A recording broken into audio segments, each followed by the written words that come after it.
আজকে পিনাকি দাদা দেখলাম তারা ৭১-এর প্রতিশোধ হিসেবে ২৪-কে মনে করতেছে, তাদের মুখে আমরা ঝামা ঘষিয়ে দেব। আমির হামজাকে বলছি, আপনি ওয়াজের মাহফিলে বসে বক্তব্য দিচ্ছেন গোলাম আজম রহমতুল্লাহ আলাই। আমি জানি না যে আল্লাহ আসলে ওনার উপর রহমত করছে কিনা বা উনি রহমতুল্লাহ আলাই কিনা। আচ্ছা, বললেন আপনি ভালো কথা, কিন্তু মুক্তিযুদ্ধের স্বীকৃতি দিছে গোলাম আজম, এইটা আমাদেরকে বিশ্বাস করতে হবে। আমরা আমাদের দাদা নানা তাদের কাছ থেকে শিখে আসলাম যে এই গোলাম আজম বিশ্বের বিভিন্ন দেশে, মুসলিম দেশগুলোতে বিশেষত, চিঠি পাঠিয়েছে বাংলাদেশকে যেন স্বীকৃতি না দেওয়া হয়। আজকে উনি এসে দাবি করছে, আচ্ছা এগুলো কোন হাদিসে কয় নাম্বার পাতায় আছে? এগুলো এগুলো বলতেছেন যে এগুলো কি কোরআনের আয়াত? আপনি এখানে ওয়াজ করতে বসছেন না রাজনীতি করতে বসছেন?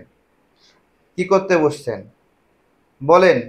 আপনারা যে বলছেন গোলাম আজমের বাংলাদেশ, ভাই গোলাম আজম কোনোদিন বলছিল এই বাংলাদেশ আমার? বলেন। শুধু গোলাম আজম না, আপনারা যারা এই রাজনীতি করেন, আপনারা কোনোদিন বলছেন এই বাংলাদেশ আপনার? এই বাংলাদেশকে ভালোবাসেন, এই ভালোবাসার কথাটা কোনোদিন মন থেকে বলছেন? আজকে পিনাকি দাদা দেখলাম যে মুক্তিযুদ্ধের নতুন করে বয়ান ডেভেলপ করতেছে। ২০১৩ সালে একটা বয়ান দিছে, ২০২৫ সালে এসে উল্টা বয়ান দিচ্ছে। দাদা, এটা নিজের থুতু নিজে চাটে খাওয়ার মতো একটা কাজ করলেন না? বলেন। আপনি তো এমন একটা অবস্থায় নিয়ে যাচ্ছেন মুক্তিযুদ্ধের ব্যাখ্যাকে, যে ১০ বছর পরে বলবেন যে জামাত ১৯৭১ সালে মুক্তিযুদ্ধের পক্ষে শক্তি ছিল এবং গোলাম আজম হলো বীর শ্রেষ্ঠ। এই পর্যায়ে নিয়ে যাচ্ছেন। আর দাদা আপনি হলো বীরোত্তম। আর কি বলবো?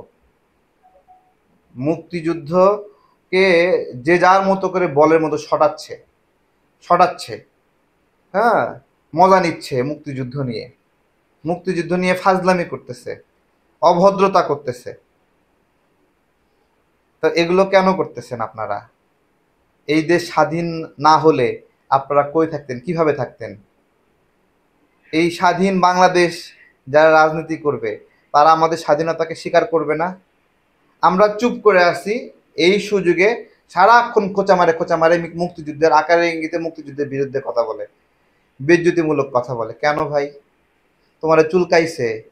এই চুলকাইছে তোমাদের যে গোলাম আজম বাংলাদেশের স্বীকৃতির জন্য বিভিন্ন দেশে লবিং করছে, এই ফাজলামি তোমরা শুরু করছো না? আমাদের নীরবতার কারণে এরা আশকারা পেয়ে গেছে। আজকে একটা কথা বলতেছি, যে রিক্সাওয়ালাকে এই যে ধানমন্ডি ৩২ থেকে নিয়ে যায় গ্রেপ্তার করা হলো, সরকারের মর্যাদা বাড়ছে না কমছে? এগুলো ফাজলামি করার প্রয়োজন আছে? বলেন। আমি কি ৭১-এর বিরুদ্ধে দাঁড়াইছিলাম নাকি? আমরা তো আমাদের লড়াই একাত্তরের বিরুদ্ধে করি নাই। আমরা তো মুক্তিযুদ্ধের বিরুদ্ধে বলি নাই। আমরা একটা ফ্যাসিজম থেকে বাঁচার জন্য এই লড়াই করছি।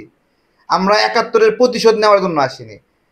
যারা ৭১-এর প্রতিশোধ হিসেবে ২৪-কে মনে করতেছে, তাদের মুখে আমরা ঝামা ঘষিয়ে দেবো। আজকে সাহস খুব বাইরে গেছে না গোলাম আজমের বাংলাদেশ? হ্যাঁ, গোলাম আজম মুক্তিযুদ্ধের স্বীকৃতি আদায় করছে। ফাজলামি করেন মিয়া না?